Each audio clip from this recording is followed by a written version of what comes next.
اور حج دیا تین قسم ہیں، ایک حج افراد، ایک حج تمتع، ایک حج قران۔ حج افراد تسی احرام بن کے اللہ دے گھر جاؤ تے احرام نہیں کھولنا، عمرہ بھی کرو، عمرہ کر کے پھر حج دی تیاری کر لو، احرام نہیں کھولنا۔ یہ ہے افراد۔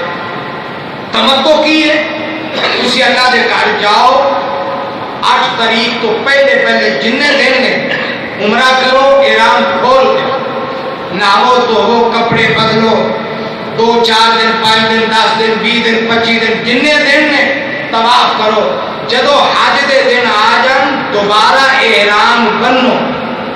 یہ ہے حج تمتع۔ اور حج قران بھی ہے کہ تسی حج دے نال ہی عمرہ کر لو، یہ تہاڈا حج قران ہے۔ حج قران واسطے قربانی نال لے کے جانی پہنتی ہے، لیکن باقی حج واسطے قربانی نال لے کے نہیں جانی پہنتی۔